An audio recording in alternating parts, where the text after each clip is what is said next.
Bonjour à tous, mois de décembre oblige, le CIMI est toujours l'occasion de dresser le bilan de l'année écoulée et de se projeter sur la suivante. C'est un exercice que nous allons proposer à notre grand invité du jour, Thomas Georgeon, bonjour. Bonjour. Vous êtes directeur général de la Société de la Tour Eiffel.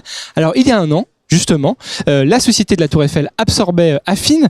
Quel regard portez-vous aujourd'hui sur ce rachat, cette opération ?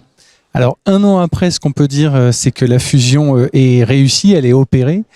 Elle s'est faite sur trois grands volets traditionnels, c'est-à-dire les collaborateurs, les actifs et aussi la dette. Les collaborateurs, on a fait une organisation qui s'est fusionnée au mois de février. La greffe a bien très rapidement. Voilà, ça s'est fait très très vite. La greffe est prise aujourd'hui, on peut le dire. Je pense que tout le monde est Tour Eiffel. Voilà. D'accord, tant mieux. C'est comme ça qu'on pourrait résumer. Les actifs, moi j'avais fait le tour de tous les actifs. On a vu qu'il y avait de très bonnes choses, des beaux potentiels. Ce qui était intéressant, c'est que les actifs sont complémentaires. Voilà, il y avait beaucoup en région. Pas de redondance. Pas de redondance particulière. Des implantations qui se complétaient très bien.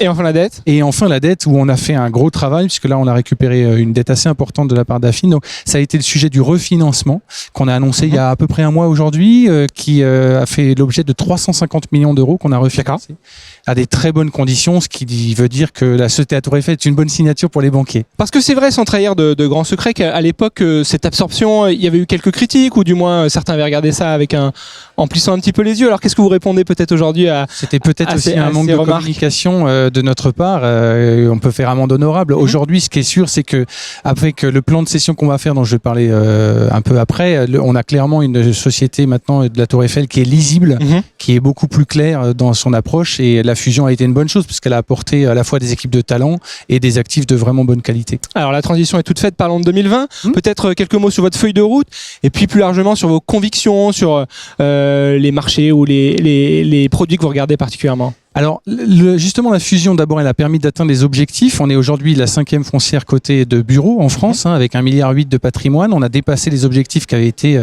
donnés au temps de l'OPA en 2014. Donc ça, c'est déjà un motif de satisfaction. On a dit 100% bureaux. Clairement, on assume d'être une foncière de bureaux. D'accord. On veut se mettre à 80% dans le Grand Paris. C'est un territoire auquel on croit énormément, dans lequel on a un état d'esprit pionnier, un état d'esprit vraiment volontariste. Et puis 20% dans les régions à potentiel, les grandes métropoles, on va dire, qui marchent aujourd'hui. Donc ça, c'est la première stratégie, la feuille de route. La boussole. Voilà, la boussole, exactement.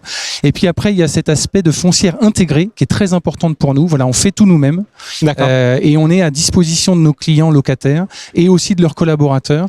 Et ça, c'est une conviction très forte. Ne pas intermédier dans notre métier, c'est aussi une vraie force. En tout cas, c'est notre cheval de bataille. Alors 2020, justement, l'année est à l'honneur du dernier numéro de Business Immo, puisque la rédaction s'interroge sur une potentielle crise dans l'année qui s'ouvre.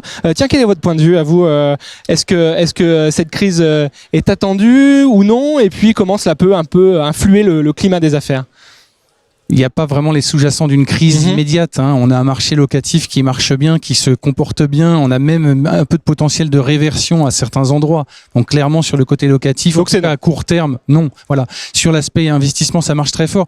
Moi, je suis plutôt de ceux qui disent pas crise, en tout cas pas crise tout de suite. Voilà, on va pouvoir encore vivre quelques années, à mon avis, de bonne aloi. Et donc le climat restera bon, le spectre de la crise va pas un petit peu noircir la météo des affaires ? On aura plus de prudence, mais aujourd'hui, on le voit bien. Nous, on est bien placés pour vous le dire. On a fait beaucoup de transactions locatives ces derniers temps.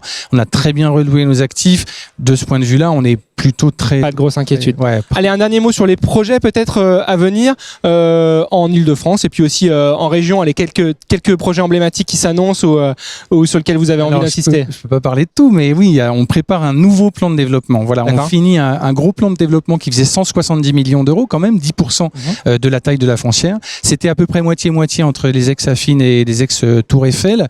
Parmi ça, on peut citer des VFA qu'on fait par exemple à Lyon, à Lille. On en a fini une à Bordeaux, à Nantes, de très bonnes factures. Donc, beaucoup de choses à Bordeaux, on a un redéveloppement d'un très bel actif mix qui s'appelle Jardin des Quais. On va communiquer début d'année dessus sur sa nouvelle politique, on va le recentrer, etc. Et puis en Ile-de-France, on a fini on va dire les plus grosses actions sur notre parc de Nanterre-Seine, où on a fait beaucoup de choses cette année. On vient de livrer un beau campus à Massy, qu'on a loué à 70% à l'inauguration, ce qui est assez fort par rapport au marché de Massy qui est en légère suroffre.